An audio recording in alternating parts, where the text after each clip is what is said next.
ಸಖತ್ ಟೇಸ್ಟಿಯಾಗಿ ತುಂಬಾನೇ ಕ್ರಂಚಿಯಾಗಿ ಮನೆಯಲ್ಲೇ ನಾವು ಹೆಲ್ತಿಯಾಗಿ ಹಪ್ಪಳಗಳನ್ನ ಮಾಡ್ಕೋಬಹುದು.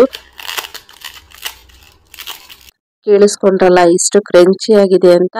ಈ ಹಪ್ಪಳಗಳನ್ನ ತುಂಬಾ ಅಂದ್ರೆ ತುಂಬಾನೇ ಸುಲಭವಾಗಿ ಮಾಡ್ಕೋಬಹುದು. ಅದು ಸಹ ಒಂದೇ ಒಂದು ಕಪ್ಪು ರವೆ ಇದ್ರೆ ಸಾಕು. ಬನ್ನಿ ನೋಡೋಣ ಯಾವ ರೀತಿಯಾಗಿ ಮಾಡೋದು ಅಂತ. ಎಲ್ಲೂ ಸಹ ವಿಡಿಯೋನ ಸ್ಕಿಪ್ ಮಾಡಬೇಡಿ, ಪೂರ್ತಿಯಾಗಿ ನೋಡಿ. ತುಂಬಾ ಅಂದ್ರೆ ತುಂಬಾನೇ ಚೆನ್ನಾಗಿರುತ್ತೆ. ಒಮ್ಮೆ ಮಾಡಿಟ್ಕೊಂಡ್ರೆ ನಿಮ್ಗೆ ಇದು ವರ್ಷದವರೆಗೂ ಬರುತ್ತೆ. ಎಲ್ಲೂ ಸಹ ವಿಡಿಯೋನ ಸ್ಕಿಪ್ ಮಾಡಬೇಡಿ.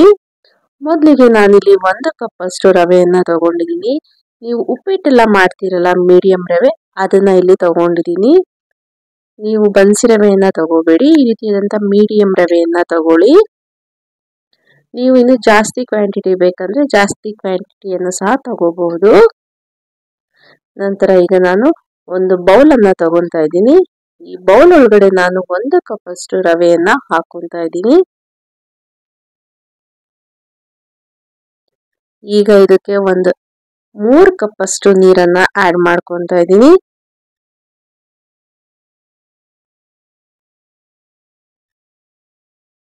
ಈಗ ಇದನ್ನ ಒಮ್ಮೆ ಮಿಕ್ಸ್ ಮಾಡಿ ಒಂದು 10 ನಿಮಿಷ ಇದನ್ನ ನೆನೆಯೋದಕ್ಕೆ ಬಿಡೋಣ. ಈಗ ಒಂದು 10 ನಿಮಿಷ ಆದ್ಮೇಲೆ ಇದು ರವೆ ಚೆನ್ನಾಗಿ ನೆಂದಿದೆ. ಈಗ ಒಮ್ಮೆ ನೀರನ್ನ ಚೆಲ್ತಾ ಇದ್ದೀನಿ. ಮತ್ತೆ ಇದಕ್ಕೆ ನೀರನ್ನ ಆಡ್ ಮಾಡ್ಕೊಳ್ಳಿ, ಒಂದು 2 ಕಪ್ ಅಷ್ಟು. ಇದನ್ನ ಪಕ್ಕಕ್ಕೆ ಸೈಡಲ್ಲಿ ಎತ್ತಿಡೋಣ. ಈಗ ಒಂದು ದಪ್ಪ ಕಡಾಯಿಯನ್ನ ತಗೊಂಡು ಅದಕ್ಕೆ ನೀರನ್ನ ಆಡ್ ಮಾಡ್ಕೋಬೇಕಾಗುತ್ತೆ. ಇನ್ನು ನಮ್ಮ ಚಾನಲ್ ಅನ್ನ ಯಾರು ಸಬ್ಸ್ಕ್ರೈಬ್ ಮಾಡಿಲ್ಲ, ಪ್ಲೀಸ್ ಸಬ್ಸ್ಕ್ರೈಬ್ ಮಾಡಿಕೊಂಡು ವಿಡಿಯೋಗಳನ್ನ ಪೂರ್ತಿಯಾಗಿ ನೋಡಿ ನಮಗೆ ಸಪೋರ್ಟ್ ಮಾಡಿ. ಇನ್ನು ನಮ್ಮ ಚಾನಲ್ ನಲ್ಲಿ ಸುಮಾರು ವೆರೈಟಿ ಆದಂತಹ ವಿಡಿಯೋಗಳನ್ನ ಅಪ್ಲೋಡ್ ಮಾಡಿದ್ದೀನಿ. ಅವುಗಳನ್ನ ನೋಡಿ ಹೇಗಿದೆ ಅಂತ ಕಮೆಂಟ್ ಮೂಲಕ ತಿಳಿಸಿ.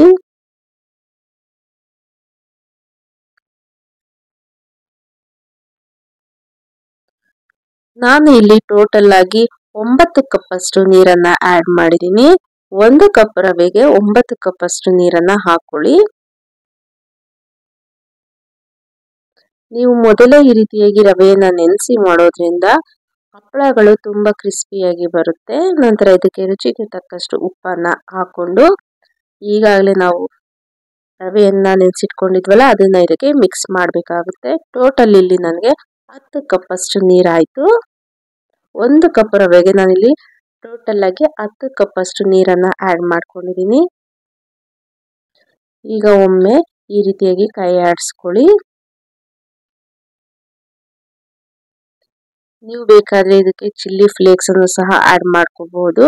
ನಂತರ ಇದಕ್ಕೆ 1 ಸ್ಪೂನ್ ಅಷ್ಟು ಗಸಗಸೆಯನ್ನ ಹಾಕೊಳ್ಳಿ. ಹಾಕೊಂಡು ಒಮ್ಮೆ ಕೈಯಿಂದ ಮಿಕ್ಸ್ ಮಾಡಿಕೊಂಡು ಇದನ್ನ ಚೆನ್ನಾಗಿ ಬಾಯ್ಲ್ ಆಗ್ಬೇಕು.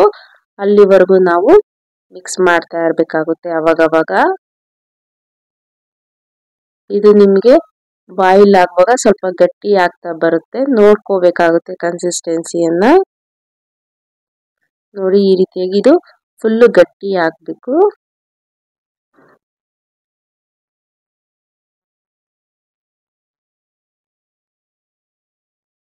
ನಂತರ ಇದಕ್ಕೆ 1 ಸ್ಪೂನ್ ಅಷ್ಟು ಜೀರಿಗೆಯನ್ನ ಆಡ್ ಮಾಡ್ಕೊಂತಾ ಇದ್ದೀನಿ.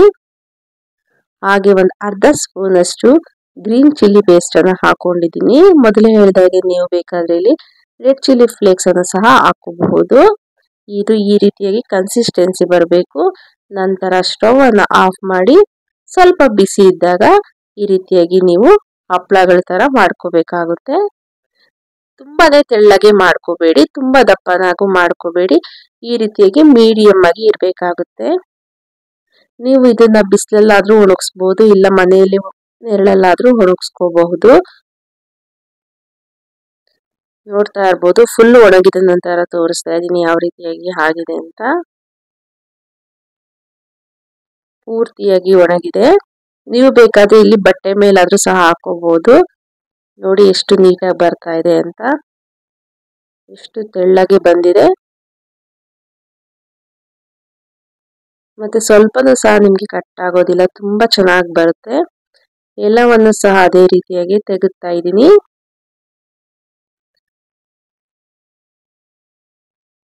ಈಗ ನಾನು ಒಂದು ಎಣ್ಣೆಯಲ್ಲಿ ಹಾಕಿ ನಿಮಗೆ ತೋರಿಸ್ತೀನಿ ಯಾವ ರೀತಿಯಾಗಿ ಬಂದಿದೆ ಅಂತ.